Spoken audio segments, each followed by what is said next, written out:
Ada pertanyaan dari saudara kita Arden Kurnia.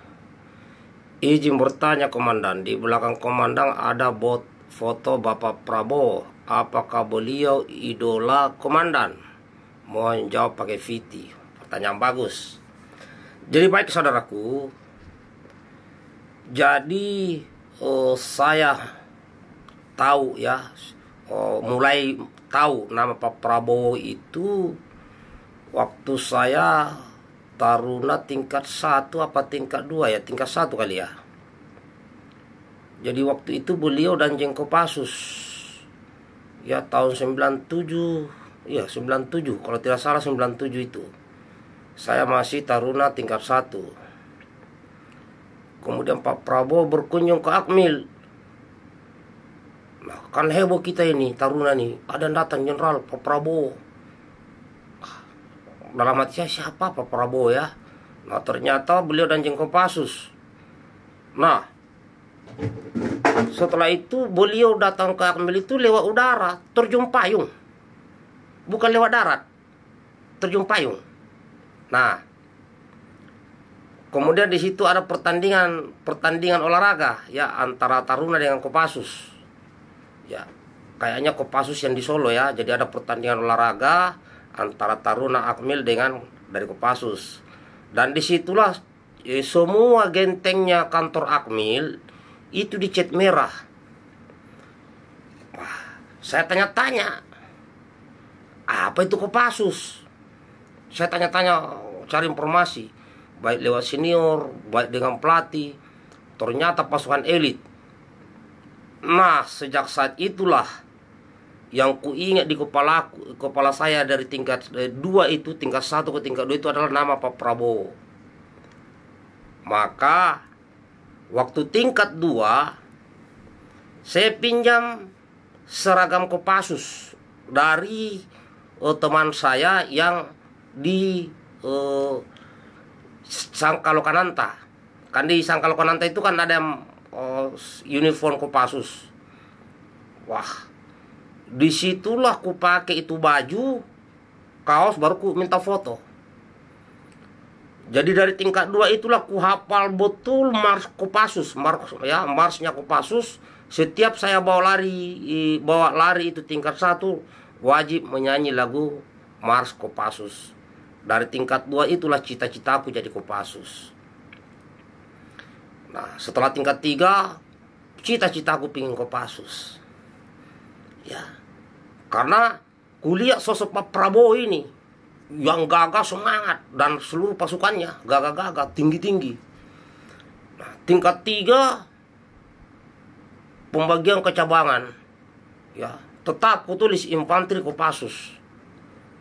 Nah, singkat cerita lulus dari tingkat 3 ini, lulus taruna masuk perwira, sarcap lah ceritanya ini.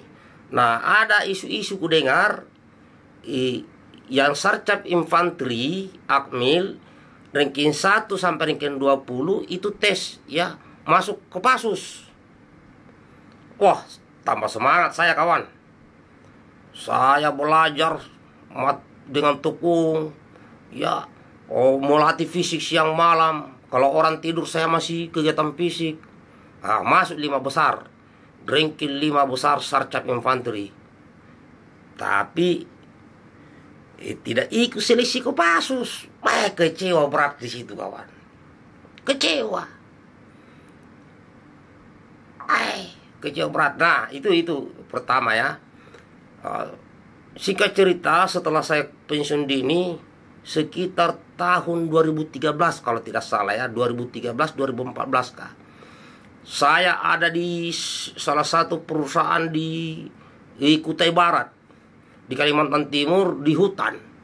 Itu kalau tidak salah nama perusahaannya PT Kedap Sayak. Nah saya lagi di hutan itu, kuliah di sana itu ada bendera Gerindra, ada 3 rumah. Jadi di satu kecamatan itu semua PDIP. Tapi dalam satu kecamatan itu ada 3 rumah yang pakai bendera Gerindra. Wah, ini punya Pak Prabowo, punya bapak saya. Nah aku cari informasi nomornya Pak Prabowo, dapat. Waktu itu pakai kartu halo kalau tidak salah. Di tengah hutan itu ku SMS. apakah betul ini nomor Pak Prabowo? Ya betul. Wih, dijawab kawan. Dijawab. Wah, dari situ saya pingin ketemu Pak Prabowo. Nah, akhirnya 2014 singkat cerita, saya berangkat ke Jakarta. Pingin sekali ketemu Pak Prabowo waktu itu. Tapi tidak tahu mau nyari kemana. Taunya masuk, diajak teman saya, lettingan saya masuk ke Istana Negara. Di zaman SBY Presiden.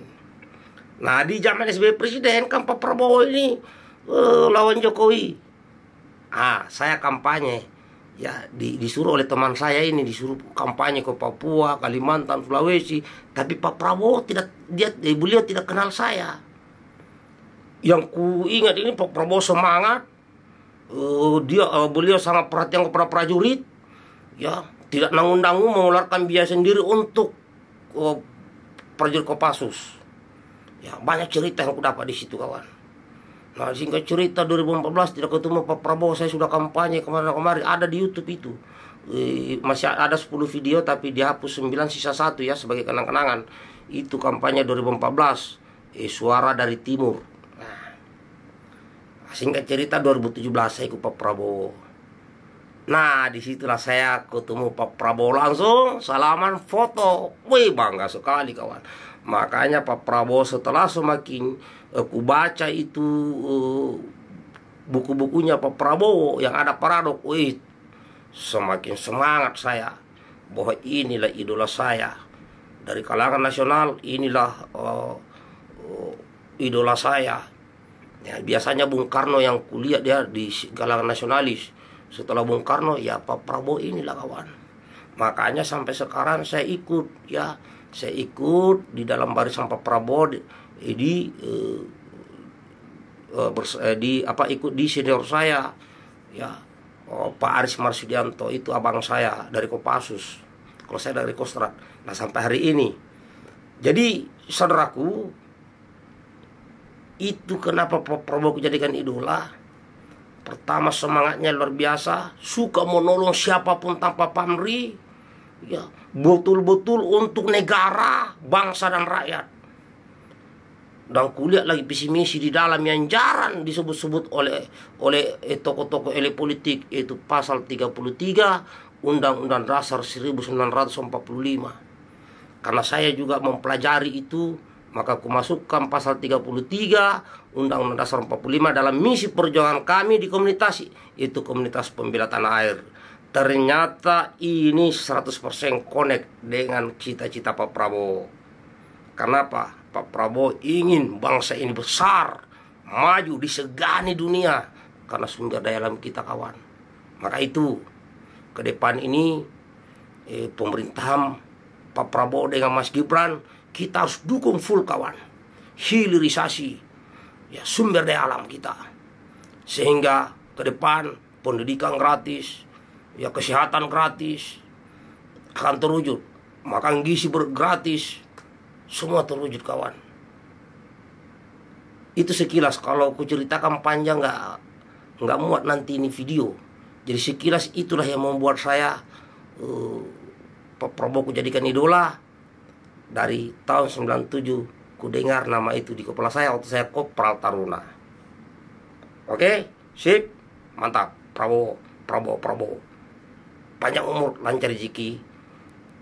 Sehat selalu Bapakku, Bapak Prabowo Subianto. Merdeka!